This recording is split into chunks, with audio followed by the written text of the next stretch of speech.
welcome back to our computer science class, children.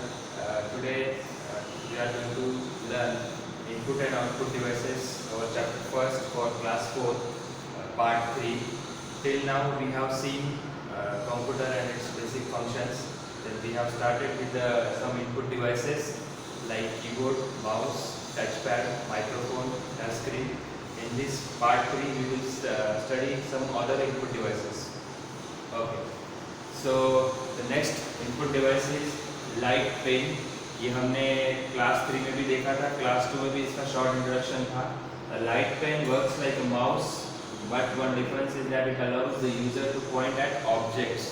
अभी आप इससे दूर से भी ऑब्जेक्ट्स के ऊपर आप ऐसे एक स्मॉल रेड डॉट सा जैसे लेजर बीम होता है उस तरह से आप लाइट पेन से पॉइंट कर सकते हो जो भी स्क्रीन पे ऑब्जेक्ट्स है. This is the big difference in mouse and light pen. दो both of them works like a input device. ये माउस के जैसे ही काम करता है but you can not point from the mouse जैसे ये ऑब्जेक्ट को पॉइंट करता है. Okay, so it can only be used with CRT monitor and it is mainly used for professional tasks by engineer, designer and architects. अभी देखो क्या बोल रहा है वो. ये जो लाइट पेन है ये आप LCD LED मॉनिटर के साथ यूज़ नहीं कर सकते. This is for the use with CRT monitor. Cathode ray tube हमने देखा था मॉनिटर के 3 टाइप्स होते हैं. द फर्स्ट वेरी बेसिक जो पहला कंप्यूटर बनाया था उसके साथ जो मॉनिटर था that was CRT cathode ray tube. ये बड़ा होता है साइज में, जिसके पीछे से एकदम बड़ा सा बॉक्स होता है जिसमें से आपको कैथोड रे ट्यूब में से इमिशन होता है और वो आपको स्क्रीन पे दिखता है. तो ये सिर्फ लाइट पेन सिर्फ CRT मॉनिटर के साथ यूज होता है. It is not use with the LCD and LED monitors. Okay, then next is scanner. Scanner तो आपने देखा होगा, स्कूल में भी है हमारे. तो जैसे कि आपके पास कुछ आपने ड्राइंग किया हुआ है, आपने कुछ लिखा है बहुत अच्छे से और आपको वो आपकी कंप्यूटर में चाहिए, आपको स्क्रीन पे दिखना चाहिए. तो क्या करोगे आप? अभी आपने ड्रॉ किया है लेकिन उसको पेन में ड्रॉ करने के लिए आपको नहीं आता है. So what will you do? तो here comes the idea of scanner. आप क्या करोगे?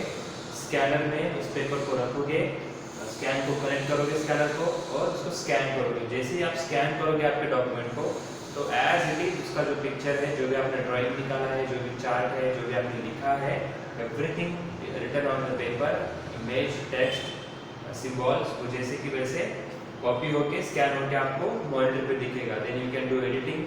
उसको इफेक्ट्स भी दे सकते हो आप, image effects. Okay, so this is how we use the scanner. Okay,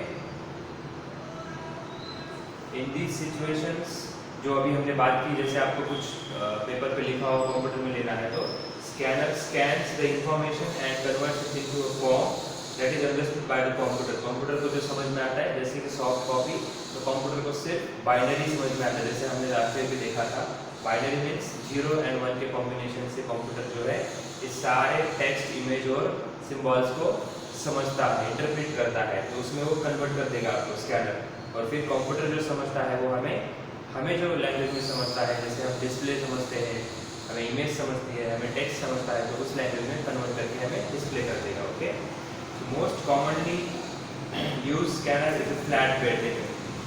flat bed means इसका जो ग्लास है जहाँ पे हम रखते हैं स्कैन करने के लिए पेपर को, that is flat surface. Okay, so which has glass pen and covering lead. ऊपर से कवरिंग लीड होता है ताकि जो भी पेपर स्कैन कर रहे हो तो वो अच्छे से स्कैन होगा. Okay, then the next input device is digital camera. ये अभी आपने घर पे तो बहुत कम दिखाई देते हैं. In earlier days it was the main camera we use to capture the photographs. हम यही कैमरा यूज करते थे जिसमें इसे रोल होता था. अभी इसमें बहुत मॉडिफिकेशंस आ गए. अभी आप इसको कंप्यूटर के साथ कनेक्ट कर सकते हो. इसमें मेमोरी कार्ड होता है जिसको आप कंप्यूटर से कनेक्ट करके उसको एम्प्टी करके फिर से फोटोग्राफ्स आप ले सकते हो. So that is why it is called digital. Why digital? क्योंकि आप उसमें उसकी मेमोरी आप मतलब उसको कनेक्ट करके उसके फोटो कॉपी करके उसको फिर से एम्प्टी करके फिर से आप उसको यूज कर सकते हो. डिजिटल मीन्स वो कंप्यूटर के साथ कनेक्ट होता है. See, we all know what a camera is, don't we? A digital camera can take photographs and record videos instantly of anything that is in front of it. उसके सामने, this is lens, इसके सामने इसमें जो भी वो cover करता है उसका आप वीडियो लो, फोटो लो, वो क्या करता है उसको रिकॉर्ड करता है. It stores these images and videos in a memory chip that is located inside it. इसके अंदर एक मेमोरी चिप होता है, जैसे मैंने अभी आपको बोला कि मेमोरी कार्ड होता है, तो उसके अंदर वो स्टोर करता है. This chip can be used to transfer the contents of the camera to the computer. अभी इस चिप में जो भी डेटा है, वीडियो है, इमेजेस है, that you can connect it to the computer. Chip निकाल के भी कनेक्ट कर सकते हो या फिर डिजिटल कैमरा में USB केबल भी होती है जिससे आप डायरेक्टली कैमरा को कंप्यूटर के साथ कनेक्ट करके उसका डेटा ट्रांसफर कर सकते हो. So that is digital camera. Now webcam. So this is webcam. ये आपने घर पे देखा होगा, अभी बहुत कम यूज होता है क्योंकि लैपटॉप्स में अभी जो डिस्प्ले होता है उसके ऊपर ही आपको एक छोटा सा कैमरा दिखाई देगा. तो that plays the role of webcam. वो अभी क्या करता है, वेबकैम का रोल प्ले करता है. इसलिए ये सिर्फ आपको कुछ गवर्नमेंट ऑफिसेस में जहाँ पर कुछ डॉक्यूमेंट्स का काम होता है, आपका ID का काम होता है, वहीं पे आपको वेबकैम दिखाई जाता है. ठीक है. वेबकैम और web camera or webcam, as it is popularly known, it is a camera that is directly connected to a computer for capturing still images and also for video and more.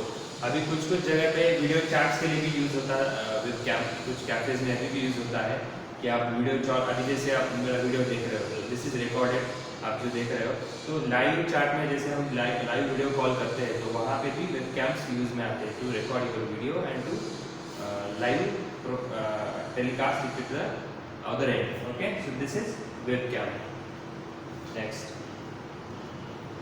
Okay, so with the webcam, light pen, scanner and a digital camera, we have covered almost all the input devices. Now we will study processing device. Input devices हो गया. Computer के basic functions में क्या क्या होता है? Input device होते हैं, प्रोसेसिंग डिवाइस होते हैं और the last one is output devices. So what is the processing device? Processing device क्या करता है? अभी हमने एक एग्जांपल लिया था, थर्ड में भी लिया था, फोर्थ में भी लिया था. जैसे मुझे ऑरेंज जूस पीना है, ओके, तो मैं क्या करूँगा, एज ए इनपुट मुझे ऑरेंज चाहिए, तो मैं ऑरेंजेस लेके आऊँगा, उसको कट करूँगा. अभी सिर्फ कट करने से उसका जूस होगा क्या? नहीं. तो जूसर या फिर मिक्सर वो क्या करेगा, उसको प्रोसेस करके जूस बनाएगा. तो what is processor here in the computer? Central processing unit, CPU. इसको हम क्या बोलते हैं? CPU. ये क्या है? प्रोसेसिंग डिवाइस है. It is known as the brain of the computer. क्यों इसको ब्रेन ऑफ द कंप्यूटर बोलते हैं? बिकॉज इनपुट से जो इनपुट डिवाइसेस जो भी इंफॉर्मेशन देते हैं ये उसको इंटरप्रेट करता है, उस पर थिंक करता है, उस पर जो भी हमने इंस्ट्रक्शन दिए हैं, हमने स्टोर करने के लिए बोला है, हमने प्रोसेस करने के लिए बोला है डेटा इंफॉर्मेशन को, तो वो उस पर काम करता है और जिस तरह से हमें आउटपुट चाहिए उस पर भी यही आउटपुट देता है. सो this is why it is called brain. जैसे हमारा ब्रेन कैसे सब याद रखता है, कुछ इंस्ट्रक्शन देता है हमें चलने के लिए, पढ़ने के लिए, ओके, तो same way CPU works like a brain of the computer. Like our brain provides signal to our bodies that makes us perform different activities like reading, writing, playing. जैसे हमें हमारा ब्रेन इंस्ट्रक्शन देता है वैसे ही CPU किसको instruction देता है? Input devices और आउटपुट डिवाइसेस को. Also our brain is where all our memories are store. जैसे हमारे ब्रेन में सब मेमोरी स्टोर होती है वैसे ही यहाँ पर भी CPU में भी मेमोरी स्टोर होती है, where we perform calculations and what not. Similarly a computer or CPU stores the data provided by input devices, processes it and convert it into meaningful information. देखो हमने कुछ भी रॉ दिया तो वो उसको मीनिंगफुल इंफॉर्मेशन में कन्वर्ट करने का काम कौन करता है? CPU. It is also known as the system unit. इसको क्या बोलते हैं? System unit. CPU, central processing unit, brain of the computer and system unit. Okay, अभी देखिए हाउ एग्जैक्टली ये CPU आपका वर्क करता है. CPU में 3 मेजर यूनिट्स होते हैं, सब यूनिट्स होते हैं. The first is memory unit, जहाँ पे सारा इंफॉर्मेशन स्टोर होता है, जैसे आपका हार्ड डिस्क हो गया. Okay, then there is a control unit. उसके ऊपर एक मदरबोर्ड होता है जिसपे आपका कंट्रोल यूनिट होता है जो कि इनपुट आउटपुट डिवाइसेस को कंट्रोल करता है. उसका कम्युनिकेशन बनाए रखता है। Then the last one is arithmetic and logical unit, जिसको ALU भी बोलते हैं, अरिथमेटिक एंड लॉजिकल यूनिट, जिसमें आप जो भी मैथमेटिकल कैलकुलेशंस करते हो, जो भी साइंटिफिक कैलकुलेशंस करते हो, जहाँ पे कैलकुलेशंस का पार्ट आता है, स्टैटिस्टिकल का पार्ट आता है, वहाँ पर अरिथमेटिक एंड लॉजिकल यूनिट जो होता है CPU में वो काम करता है।